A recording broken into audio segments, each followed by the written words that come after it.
Closed captioning of this program is brought to you by Pioneer Petroleum. Fuel your passion. All right, I don't know if he's going to jump, Clay. There he is. I don't know, I think it's a pretty decent fish. I think he's over 2 pounds. Let's see what happens here. He's bulldogging at crankbait. Oh, I can see him. I've got my glasses off, but the water's so clear. Hopefully he won't throw the crankbait. That St. Clair water is beautiful and clear. If you can see, it's a big smallmouth, isn't it? Nice fish. Yeah, he's about 2.5. I'll try to control the electric. You want me to get out of your way here? No, you're fine. Okay. You can flip him in. Up and over. Oh, like a Come pro. here, sweetheart. Beautiful. Beautiful fish. Nice fish. You know what, Clay? He wasn't going to get off. Look, it sure wasn't. You had him pinned back here with the sure set. So he's close to the eye, but I don't think it's going to hurt him. There, and you got one hook there. That's why I like to get them too. Yeah, that's nice because they're not going to get off. That's okay. exactly right. You want the pliers? That'd be fine. If you give me the pliers, it'd be great. Yep, Thank you. Right here. There you go. Thank you, sir. And I'm just going to check. We'll get this beautiful fish back off, good right in the water.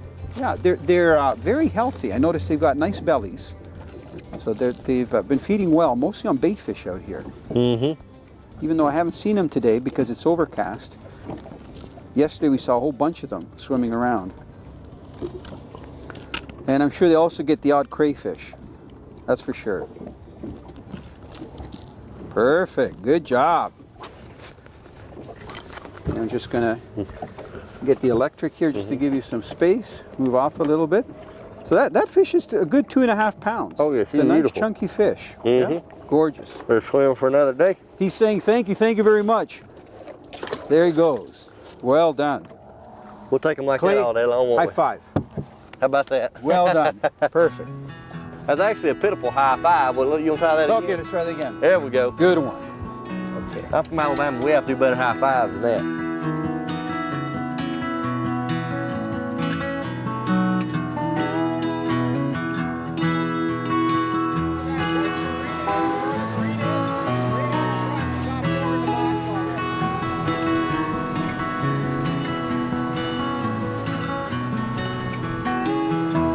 You know, this morning we've been crankbait fishing a large flat. I like to refer to it as a food shelf or a feeding flat.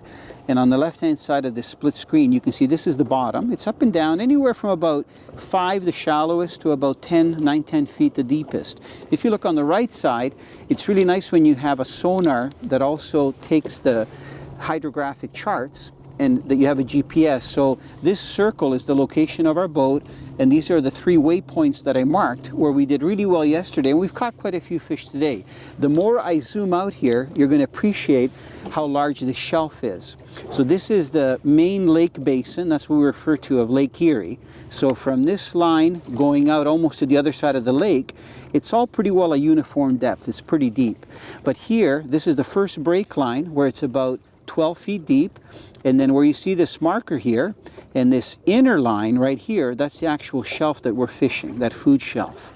So it's really important, you know, if you can, to use the electronics to help you guide you, just not for navigation, and I'm just going out here in a wider shot. So this is the state of Michigan, Ontario's over here. This is the main boating channel right here, and that's where we are. So because we have a bit of a southeast wind this morning, the wind's blowing this way, we're actually quite sheltered. So the more I zoom in now, you start to realize how far we are out from shore and those waypoints. So finding a large food shelf like this all season long here on Lake St. Clair, even if it's the middle of summer and fall, you still have to look for the fish. And this morning we've had to really move around to try to find them. It's a really good place to catch fish because they'll come on and off all day long.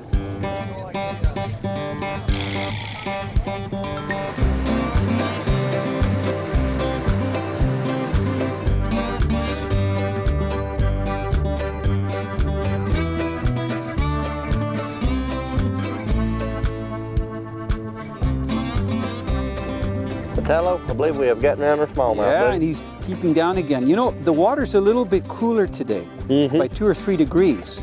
So it's like they're not jumping as much. So I don't know if that means that they're not as aggressive. That's why we haven't hit a lot of fish. I'm not complaining by any means. Oh, me either. We've gotten a lot of rock bass. That's exactly right. You know, we're seeing a lot of numbers. And these fish are so beautiful in this clear water, man, I tell you. Yeah, too bad we don't have the sun to really appreciate it, to see them fight, but you can still see them pretty good over there. Oh yeah, they're Yeah. and that there still got a ton of fight in him. He's a beautiful Yeah. fish. He's hooked too. Swing up Again, here. he's got both hooks in him, so he's Oh, not sure. going to get off. Oh, sure sets have got him, don't they? Oh yeah, yeah. Good. Perfect. Just get him over here. See if I can get my thumb in there. Feels like the tournament days when I boat flip them like that when I'm in a hurry to sling them in the live well, you know? Yeah. Just do that and boom. There. Beautiful Nice fish. smallmouth, chunky fish. Thank you so much. Now man. I know appreciate you that. want to cast again and get fishing, so we're going to go right back at it. Perfect. You know how us tournament fish tomorrow, when we get on them and get to catch them, we want to catch them every cast, don't we? Well, when you know in your tournaments, when you're fishing, the north versus south, are most of the tournaments down close to where you live in Alabama? Or They do you are- travel right across the country? They are, most of them are actually, as far as north to south, we go from Canada to Florida. I mean, from Michigan to Florida, New York to Florida. We stay east of the Mississippi River on the division I fish on the FLW tour.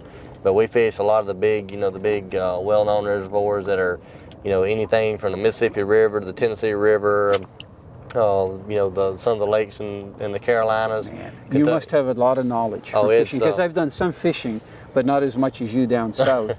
Now, have you fished either Lake Erie or Lake St. Clair in any of the I actually have a tournaments? Italo. We've had 2 FLW events here actually out of Detroit, and we've actually launched out of the Detroit River where we can fish Erie or St. Clair. I've actually fished both lakes. Caught a lot of fish out of both lakes. Caught a lot of big smallmouth out of both lakes, and we had a great time. In any of the tournaments, did you have bad conditions? Because I know the lakes it can was- blow up like the ocean. I'll tell you this, it was funny when I showed up this week, got up here to do this deal and for us to film this show. I looked out there and I told to put my traveling buddy, I looked at him and I said, I'm disappointed. He said, what for? I said, last time I was up here, it was 8-footers crashing into the bank. Yeah. And, both days that I actually went to Erie in practice, I went to the area, around Pelee Island, which is a very well-known area. And when I went to Pelee Island, it literally took me, it's about a 40-mile run out there to it. It literally took me almost 3 hours to get out there, and I got to fish about 2.5 hours and spent 3 hours trying to get back. And it was, it wasn't no problem to do it. It's just a lot different because the waves are so big, you just got to take your time. But when you can catch 5-pound smallmouth, I don't mind It's worth surfing it. 8-10 No, it's foot worth waves. it. Wow. Anyway, we're fortunate today. We're blessed. This is beautiful. This is So beautiful. You can say, even though there's a wind, we're close. The wind's coming off the south shore, and I would almost call this flat water Right. up here. For up here, this is not even a ripple. Yeah. Good. Well done. We're going to try to stay on this flat. We got boats way out there. That sounds but, perfect to me. I think there's lots of fish here.